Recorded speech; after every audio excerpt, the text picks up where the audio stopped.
Here's what I would say. I would say, number one, when it comes to the general question of what is more accurate, the Hebrew or the Greek Septuagint, ultimately, I go back to the scriptures. Paul tells us in Romans 3, then what advantage does the Jew have, or what is the profit of circumcision? Much in every way, because first of all, they were entrusted with the oracles of God.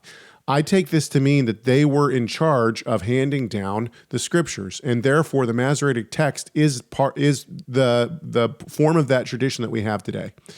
So from Moses until today, what we have left of the handing down of the oracles of God, the preservation of the oracles of God, is the Masoretic text. And so in that respect, I think that the Masoretic text is king when it comes to what we should be basing stuff off of. Now, with that said, that doesn't mean that there aren't things that probably need to be clarified or things that can be seen from the Septuagint. The Septuagint is a translation of Hebrew. And so you're always going to, and not only that, but Greek and Hebrew are two very different languages. And so you're always going to lose stuff. You're always going to have differences in a translation. I have likened this before to someone translating the Bible from English into Mandarin Chinese. The fact is that things are just much different in those two languages. You're going to have things don't translate correctly, right? So you have to make some differences here. The point is that the Septuagint is a valuable tool for us to use when trying to reconstruct the original text that they had in the first century. With that said, the Masoretic text essentially is the go-to because it's in the original language. The Jews were very, very, very diligent in attempting to make sure that there were no changes made to the text. And so ultimately, we can trust our Bible, and we can trust the text that the Jewish people, the people of Israel, were entrusted to keep. That was what their charge was, and I think that they kept it very well. That doesn't mean that the Septuagint needs to be thrown out or anything or any such thing. It is a valuable tool.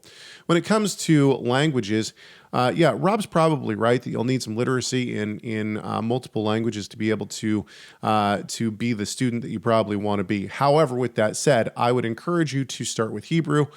I mean, it really depends what your focus of study is. If you are interested in reading the Tanakh, then Hebrew is going to be your best bet. Don't learn Greek first if you want to read the Tanakh.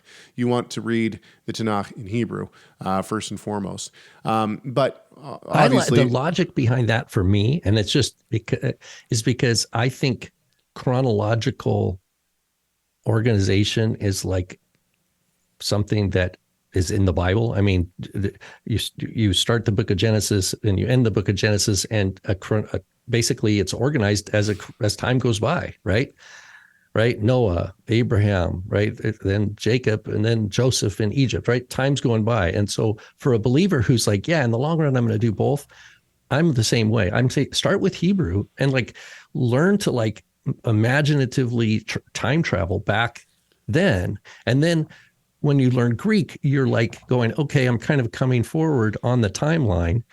And there's, I think, a nice approach in that regard, to do it chronologically. But if you're coming into it and you're like, man, I just want to understand the Gospel of John, like that's my passion, then go right to Greek. Right. I think that the debate rages among people on which is easier or harder to learn, Hebrew or Greek. Now, I personally believe that Hebrew is much harder to learn than Greek is. And the reason why is because I think that Greek has a lot more of the Western languages incorporated into it, or that the Western languages have incorporated Greek into it, and therefore we have a lot of similarities. With that said, my dad's point always is that Hebrew only has one article, whereas Greek has 27 or something like that. That never bothered me. That never, that never hung me up. And so I found Greek to be more easier to learn. However, some people find Hebrew easier to learn, but ultimately, I would say learn Hebrew first, and we can trust the Masoretic text. Okay. Thank you so much for watching this video. Tell us your thoughts on this subject by leaving a comment in the comment section. Make sure you like, share, subscribe, and enable those notifications. and we'll see you in the next video.